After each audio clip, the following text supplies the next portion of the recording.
आज हम समझेंगे आर्क ब्लो के बारे में। ये वेल्डिंग का एक डिफेक्ट है जिसके बारे में अक्सर सिर्फ इतना ही हमें पता चलता है कि it is a welding defect, लेकिन हम आज पूरा देखेंगे कि इसके पीछे के रीज़न क्या है और इसे कैसे ठीक किया जा सकता है। Arc blow. तो आर्क ब्लो जो है बच्चों, ये तो तय बात है, सबसे ज़्यादा जो एग्जाम में पूछा जाता है, it is a welding defect. Welding defect. लेकिन याद रखना बच्चों, ये ऐसा वेल्डिंग डिफेक्ट है जिसको अवॉइड करना मुश्किल होता है, जिसको अवॉइड करना लगभग बहुत मुश्किल होता है। ठीक है, देखिए समझते हैं। मान लीजिए आपकी बेस प्लेट है, बेस प्लेट। तो हमारा ये मानना है कि जो इलेक्ट्रोड होता है बच्चों, उसमें जो आर्क बनता है वो along the axis of electrode बनना चाहिए। Along the axis of electrode, यानी कि हमारा आर्क कुछ ऐसा बनेगा। ये हमारा आर्क है। ठीक है, अब ऐसा भी संभव है कि इट इज ऑल्सो पॉसिबल कि यहां पर बेस प्लेट है, this is the base plate, और मान लीजिए इलेक्ट्रोड ऐसे है। It is also quite possible situation. ठीक है, अब क्या ऐसे बनेगा आर्क कि जो सबसे कम डिस्टेंस होगी बेस प्लेट और इलेक्ट्रोड के बीच में, इसके और इसके बीच में, यहां पे आर्क बनेगा, या फिर आर्क ऐसे ही बनेगा जैसे कि बनता है ये ऐसे ऐसे। तो एक्चुअली यही कंडीशन करेक्ट होती है। आर्क डिपेंड, अगर आप कहते हैं कि इलेक्ट्रोड और वर्कपीस के बीच जहां सबसे कम डिस्टेंस है वहां पर आर्क बनेगा, तो ये सही नहीं है। आर्क हमेशा along the axis of electrode ही बनता है। ये सबसे ज्यादा इंपॉर्टेंट बात है। ठीक है, तो आप कभी ये ना कहना कि इलेक्ट्रोड और वर्कपीस के बीच जहां सबसे कम डिस्टेंस है वहां आर्क बनेगा, नहीं, along the axis of he electrode he arc हमेशा प्रोड्यूस होता है। पहली इंपॉर्टेंट चीज। ठीक है, अब अगर आर्क इस अलोंग द एक्सिस से हट जाए, ठीक है, अगर आर्क हमारा, if arc is deviated from the axis of electrode, electrode के एक्सिस से डिविएट हो जाए, अपना रास्ता भटक जाए, then this is known as arc blow. This is arc blow. इसी को हम क्या कहते हैं? Arc blow. This is known as arc blow. ठीक है, सिंपल सा कॉन्सेप्ट है, सिंपल सी बात है। What is the arc blow? The deviation of the arc from the axis of electrode. This is the actual definition of arc blow. Arc blow. अब बात करते हैं इसके रीजन की।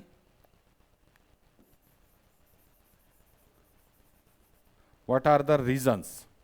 क्या ऐसे रीजन हैं जहां पे आर्क ब्लो देखने को मिलता है? रीजन क्या है?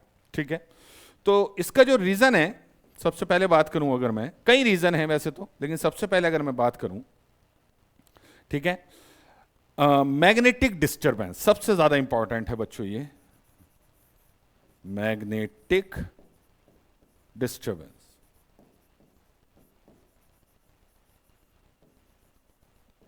Magnetic disturbance. ठीक है, मैग्नेटिक डिस्टरबेंस। ये मैग्नेटिक डिस्टरबेंस क्या है बच्चों? मैग्नेटिक डिस्टरबेंस, देखिए, जब करंट सर्किट पूरा होता है वेल्डिंग का, तो क्या होता है बच्चों, वर्कपीस में एक इलेक्ट्रोमैग्नेटिक फील्ड जनरेट हो जाता है। और आर्क क्योंकि एक कंडक्टर है, ठीक, सॉरी, आर्क भी एक तरह का प्लाज्मा है, इसमें भी करंट फ्लो हो रहा है बेसिकली। तो आर्क जो है, इस मैग्नेटिक फील्ड जो ये जनरेट हुआ है, इसकी वजह से अपने पाथ से डिविएट होता है। भाई, प्रेजेंस ऑफ मैग्नेट हमेशा डिविएट करेगी आर्क को, ये आपको याद रखना। अब इसके बारे में हम आगे भी बात करेंगे। ठीक है, ओके। दूसरा, use of DC current. Use of DC, ठीक है, डायरेक्ट करंट का जब आप यूज करते हैं तब ये आपका आर्क ब्लो ज्यादा सीवियर होता है, ज्यादा सीवियर होता है, आपको ये याद रखना है। ठीक है, ज्यादा सीवियर होता है। ठीक है, एसी करंट के साथ, यानी कि अल्टरनेट करंट के साथ क्या होता है बच्चों, because of the changing of polarity, bar bar polarity change होती है, क्योंकि एसी जो होती है, करंट जो होती है, वो आपकी साइन रूल फॉलो करती है, साइन वेव को फॉलो करती है। तो साइन वेव में क्या होता है कि जीरो क्रॉस होता है। ठीक है, यानी कि इस तरीके से करंट जो होती है बच्चों, वो इस तरीके से देखने को मिलती है, करेक्ट, ऐसे, तो ये पॉजिटिव पोर्शन होता है, नेगेटिव पोर्शन होता है, तो यहां पे जीरो क्रॉस होता है, तो इससे पोलैरिटी चेंज होती रहती है। डीसी में जो होती है फिक्स पोलैरिटी होती है, तो मैं यहां पर लिख सकता हूं बच्चों, यूज ऑफ डीसी, यहां लिख देना फिक्स्ड पोलैरिटी। जो एक बार कैथोड बन गया वो कैथोड ही रहेगा, fixed polarity. Okay, fix polarity. तो अब क्योंकि साइन में पोलैरिटी चेंज होती रहती है, तो जो हो सकता है उसमें भी आर्क ब्लो, ऐसा नहीं है कि नहीं हो सकता, बट स्टिल एसी में फिर भी कम चांसेस होते हैं। ठीक है, क्योंकि मैग्नेटिक फील्ड आपका सिर्फ वर्कपीस में बना ही नहीं रह सकता, वो चेंज होता रहता है, क्योंकि जैसी पोलैरिटी चेंज होगी तो वर्कपीस में जो बनने वाला मैग्नेटिक फील्ड है वो आपका चेंज होता रहता है। ओके, चेंज होता रहता है। ओके, ठीक। अच्छा, अब बात करते हैं बच्चों नेक्स्ट, इसे मैं हटा देता हूं। ठीक है, अब बात करते हैं नंबर थर्ड रीजन की। और क्या क्या रीजन हो सकते हैं? बहुत सारे रीजन है, इनमें से कोई भी पूछा जा सकता है बच्चों। इसके बाद है बच्चों improper positioning of ground connection. Improper position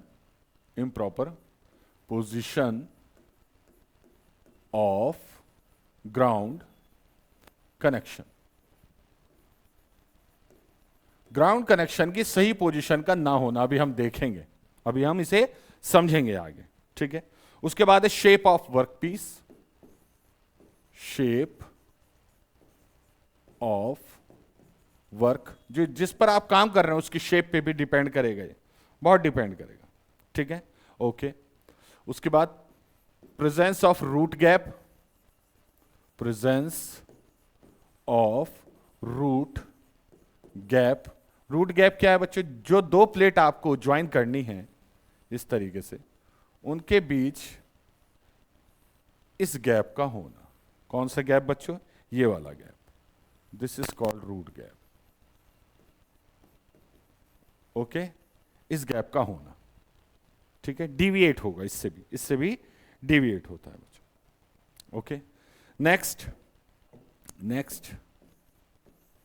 presence of large ferromagnetic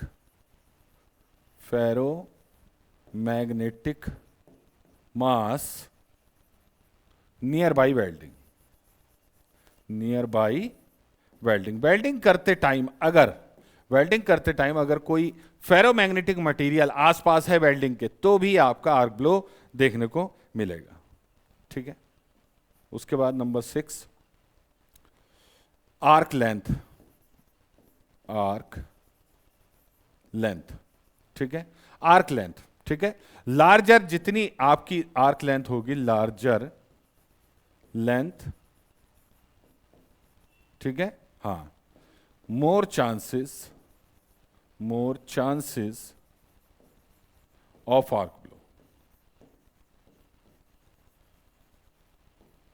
arc blow के ज्यादा चांसेस होंगे, जैसे ही क्या होगा, आर्क लेंथ ज्यादा होती चली जाएगी। ठीक है, हाँ। उसके बाद नंबर 8 नो और very less flux coating on electrode.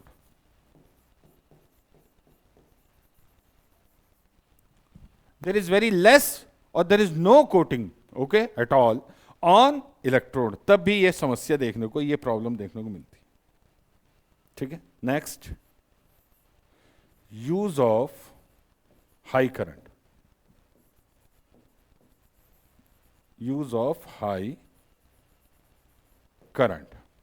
You are using very high current, then it will also show some problem, तब भी आपकी प्रॉब्लम होगी। ओके, ठीक है। अब आपको ये याद रखना है कि आर्क विल डिविएट, ये नोट कर लीजिए, बहुत इंपॉर्टेंट चीज बता रहा हूं, नोट, आर्क विल, अच्छा एक और पॉइंट रह गया, वो भी देख लीजिए बच्चों, number 10 welding eight edges.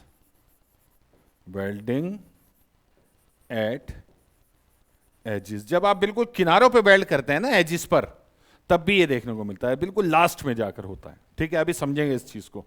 Okay, हाँ, नोट बता रहा था मैं कि आर्क विल, ठीक है, arc will bend towards low magnetic, ठीक है, लो magnetic field strength area,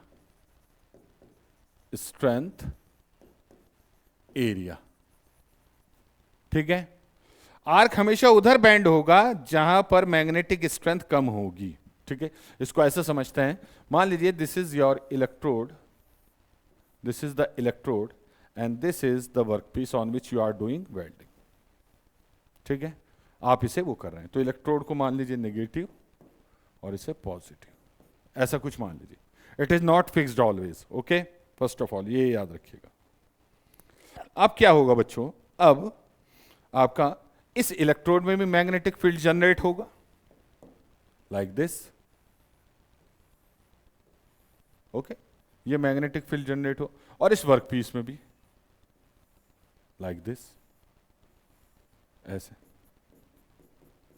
okay, generate होगा। तो जो आर्क होगा, ठीक है, जो आर्क होगा बच्चों, आर्क आपका कुछ ऐसे बने, ऐसे डिविएट हो जाएगा इधर की तरफ।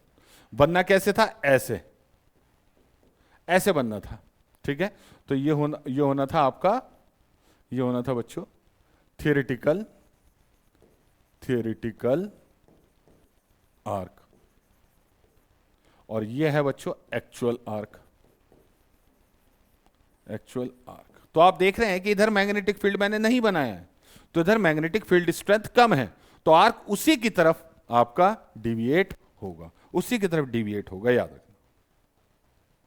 ठीक है, अब इसको समझते हैं कि मैग्नेटिक लाइंस जो होती हैं, मैग्नेटिक लाइंस होती हैं बच्चों, दे गेट क्राउडेड। ठीक है, गेट क्राउडेड, ठीक है, भीड़ हो जाती है उनकी। कहां पर भीड़ हो जाती है बच्चों, नियर स्टार्टिंग एंड फिनिश। ठीक है, स्टार्टिंग और जो आपके फिनिशिंग एंड है, finishing end of what, of work piece,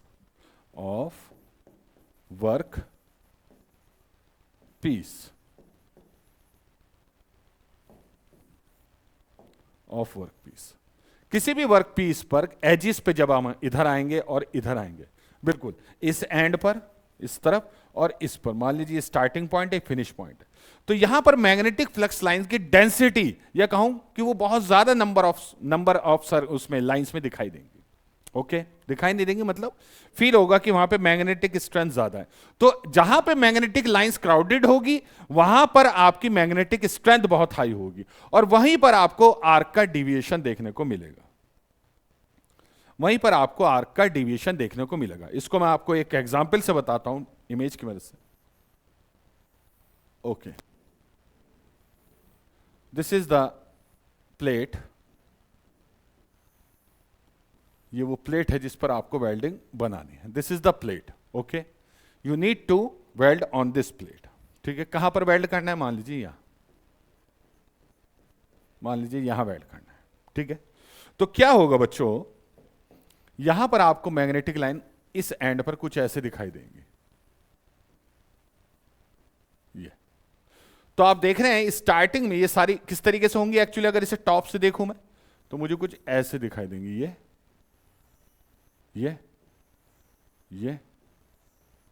तो आप देख रहे हैं ये वाला हिस्सा, दूसरा कलर लेते हैं, ये वाला हिस्सा जो है बच्चों, वो ये। तो यहां पर आप देख रहे हैं डेंसिटी बहुत ज्यादा है, एक दूसरे के बहुत करीब है मैग्नेटिक, तो इस पोर्शन में हायर मैग्नेटिक स्ट्रेंथ होगी, higher strength of magnetic field. Magnetic field, ठीक है।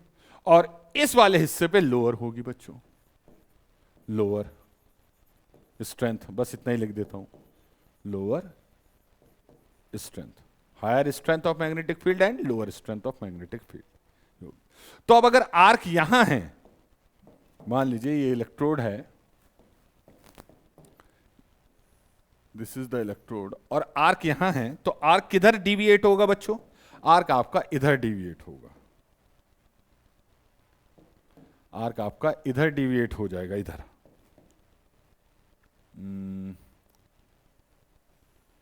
ऐसे, ये हो गया आपका आर्क, ठीक है। और मान लीजिए इसी तरीके से यहां पे मैग्नेटिक फील्ड कैसे होगा बच्चों? यहां ऐसे, ऐसे,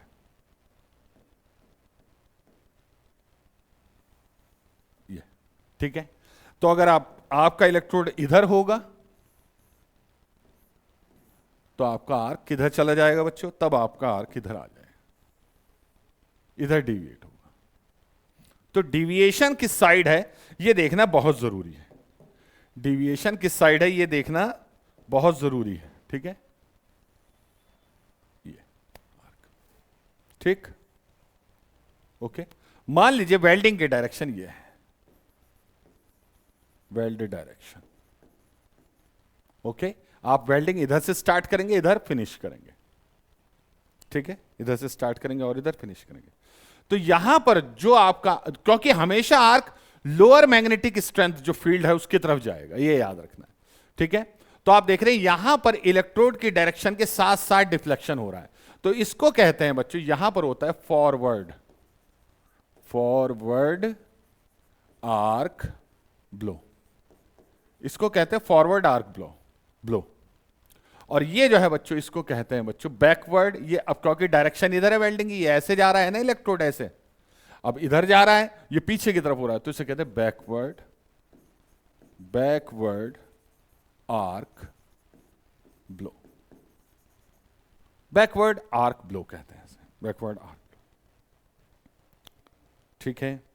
this is the basic thing, ये बहुत बेसिक थिंग है बच्चों, ओके, क्लियर।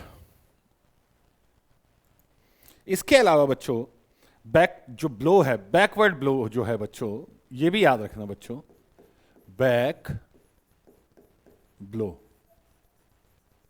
तब भी होगा जब आप वेल्ड करोगे, welding towards ground connection, ground connection, ground connection जरूरी होता है ना, ठीक है। तो ग्राउंड कनेक्शन में क्या होता है, एक मेटल के पीस को वर्क पीस पे रख के उसे सीधा जमीन में यानी कि अर्थ में ले जाते हैं। तो जब बैक ब्लो तब भी होगा जब आप वेल्ड करोगे towards the ground connection, ground connection की तरफ जब आप वेल्ड कर रहे होंगे, आपको यह भी याद रखना, यह भी एक रीजन है इसका, ओके, हाँ। अब वो भी कहां, नियर, बिल्कुल ये कहां होना चाहिए, near the end of joint. ये लाइन एक और ऐड कर लीजिए ताकि आपको पता चल जाए कि ग्राउंड कनेक्शन जो है कहां पर लगा हुआ है, नियर द एंड जॉइंट, जहां पे जॉइंट का एंड है ना, वहां पर आपका ग्राउंड कनेक्शन लगा हुआ है। और आप वेल्ड कर रहे हो उस ग्राउंड कनेक्शन, मान लीजिए ये ग्राउंड कनेक्शन इधर है और आप वेल्ड इधर कर रहे हो इधर, तो आपका बैक कौन सा होगा बच्चों, बैक ब्लो होगा, बैक ब्लो होगा, याद रखना बच्चों, ठीक है, हाँ, बैक ब्लो। अच्छा, दूसरा फॉरवर्ड कब होगा बच्चों, फॉरवर्ड, ठीक है। फॉरवर्ड ब्लो का एक और रीजन है, फॉरवर्ड ब्लो, फॉरवर्ड ब्लो का क्या रीजन है बच्चों, याद रखना, when welding is initiated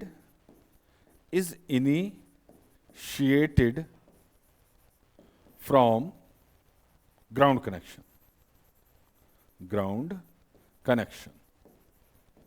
ground connection से जब आप वेल्डिंग करना स्टार्ट करते हैं और फिर स्टार्ट करने के बाद आप उससे दूर जाने लगते हैं, and going further and moving away, और आप उससे फिर दूर जा रहे हैं, तब आपका बच्चों कौन सा ब्लो होगा बच्चों, फॉरवर्ड ब्लो होगा, ये भी आप याद रखना, ठीक है। तो आपको मैंने यहां पर रीजन दे दिए हैं कि फॉरवर्ड आर्क ब्लो और बैकवर्ड आर्क ब्लो के क्या रीजन है, क्या रीजन है बच्चों। ओके, हाँ। फॉरवर्ड ब्लो जो है बच्चों, ये बहुत शॉर्ट ड्यूरेशन के लिए होता है, ठीक है। फॉरवर्ड जो ब्लो है ये बहुत शॉर्ट ड्यूरेशन के लिए होता है, फॉर शॉर्ट ड्यूरेशन। जाहिर सी बात है, जैसे आप ग्राउंड कनेक्शन से दूर जाएंगे ये गायब हो जाएगा, सीधी सी बात है ना, ये गायब हो जाएगा जैसे ही आप कनेक्शन से दूर जाओगे, ठीक है। हाँ, अब जो आयरन पाउडर या वो इलेक्ट्रोड, ठीक है, ठीक है। अब नोटिस करना बच्चों, फॉरवर्ड ब्लो होता किस में है बच्चों, ये मैं इसी में पॉइंट बना के लिख देता हूं, मेनली अकर इन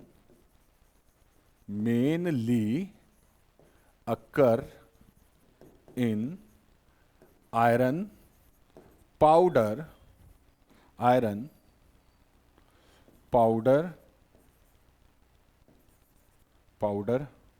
इलेक्ट्रोड, वो इलेक्ट्रोड जिसमें आयरन पाउडर होता है, ठीक है। इसका क्या फंक्शन होता है ये हम टाइप्स ऑफ इलेक्ट्रोड जब पढ़ेंगे तब देखेंगे। मेनली अगर इन आयरन पाउडर इलेक्ट्रोड और वेरी हाई फ्लक्स को और very high slag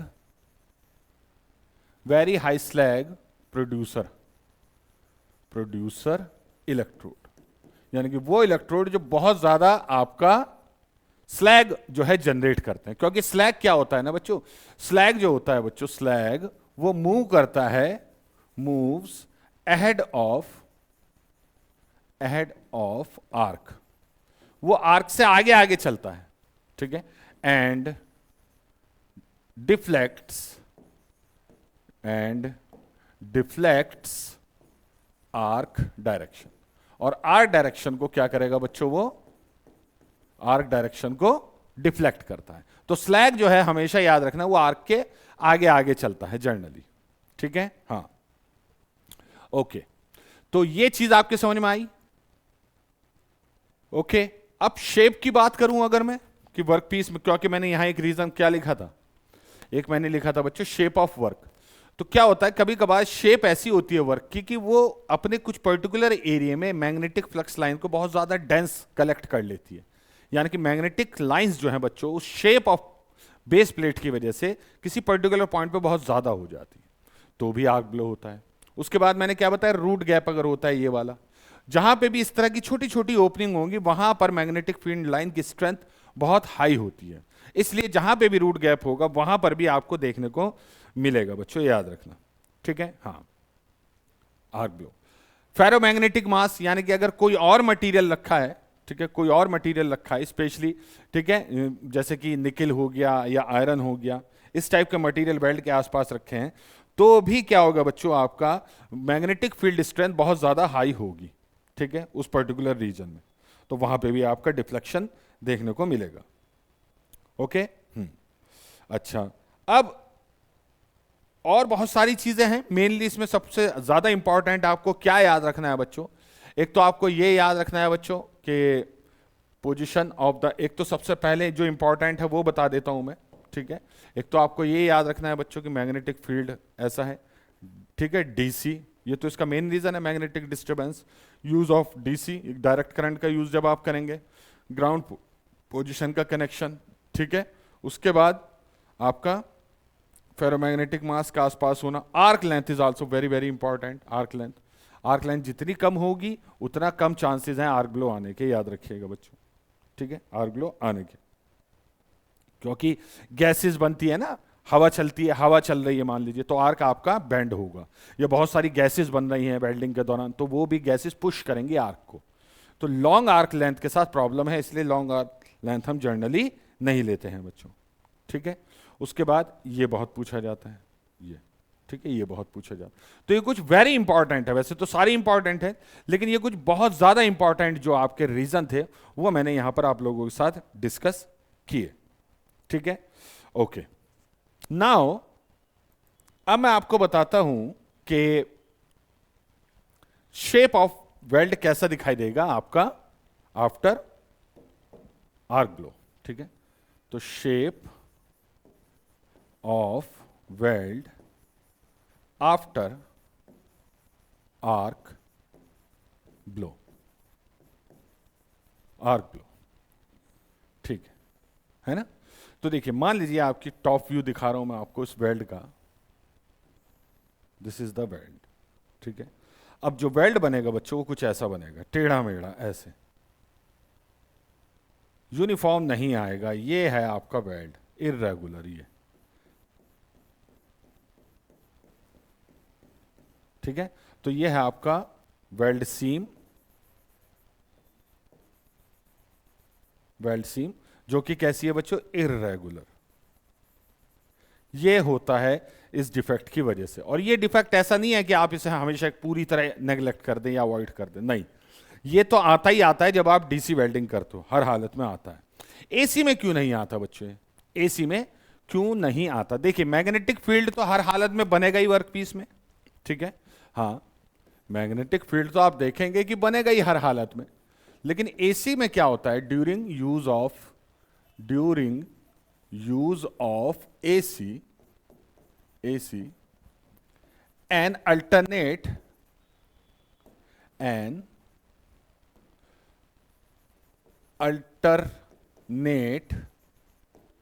self generated, ठीक है, एक अल्टरनेट अलग बिल्कुल और खुद से बनने वाला बच्चों, खुद से बनने वाला क्या, self generated eddy current,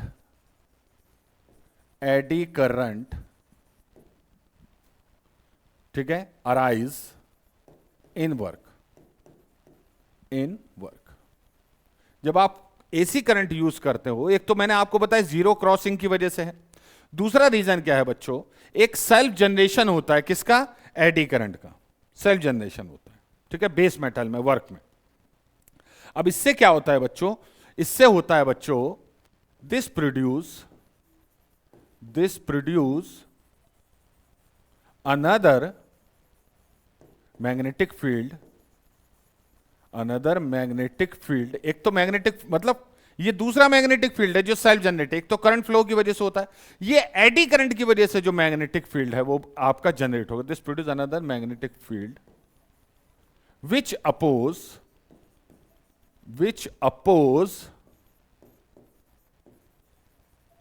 oppose prior magnetic field, जो पहले मैग्नेटिक फील्ड बना था, मैग्नेटिक फील्ड ये अपोज करता है, जिससे इसका इफेक्ट कम हो जाता है, अपोज करता है। दोनों जो हैं अपोजिट फेज में होते हैं, याद रखना, both field will be in opposite phase,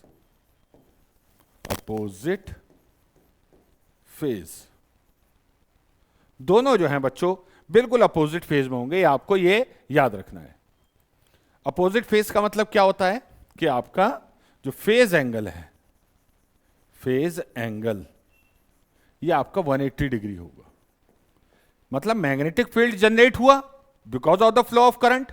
अब ये मैग्नेटिक फील्ड एक्चुअली वो मैग्नेटिक फील्ड इस एडी करंट का, उस मैग्नेटिक फील्ड की वजह से इस एडी करंट की जनरेशन होगी, ठीक है। तो अगर उसका कोई पूछे what is the generation reason, इसका जनरेशन रीजन कोई अगर आपसे पूछता है तो आप क्या बताएंगे बच्चों,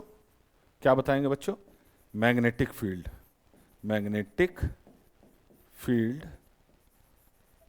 bye flow of current,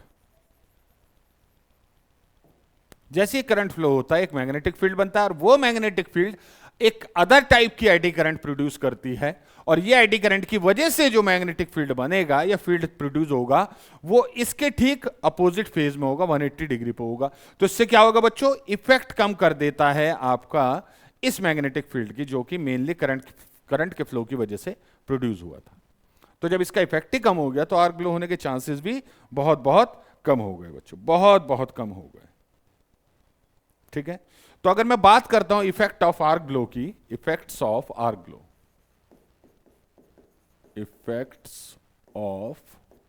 arc blow, arc blow के इफेक्ट क्या क्या होते हैं, ये तो हमने रीजन पढ़ लिए सब मेनली।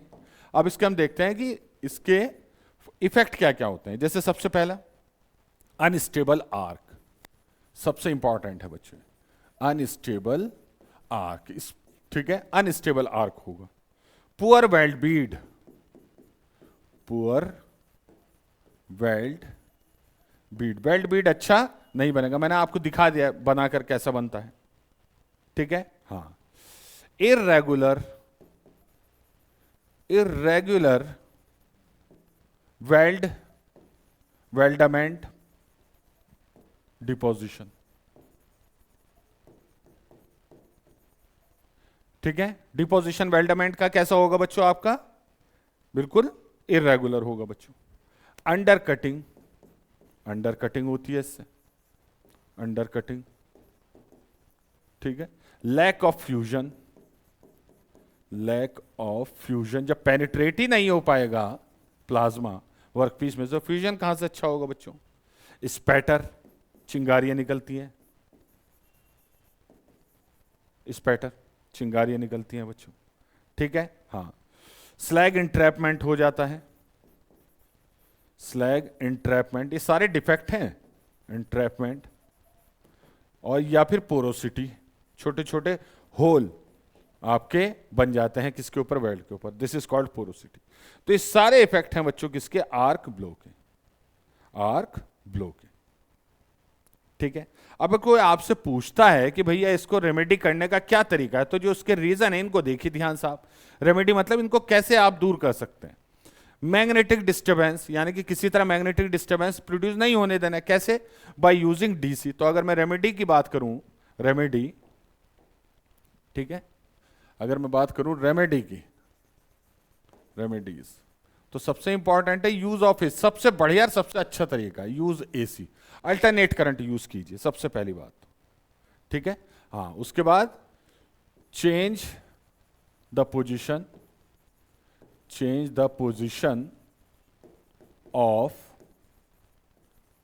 अर्थ कनेक्शन, अर्थ कनेक्शन की पोजीशन चेंज कीजिए, क्योंकि आपको पता है ना अर्थ कनेक्शन की से दूर वो की तरफ वेल्ड करते हुए या उससे दूर जाते हुए आर्क ग्लो होता है, तो इसकी पोजीशन बहुत सुटेबल होनी चाहिए।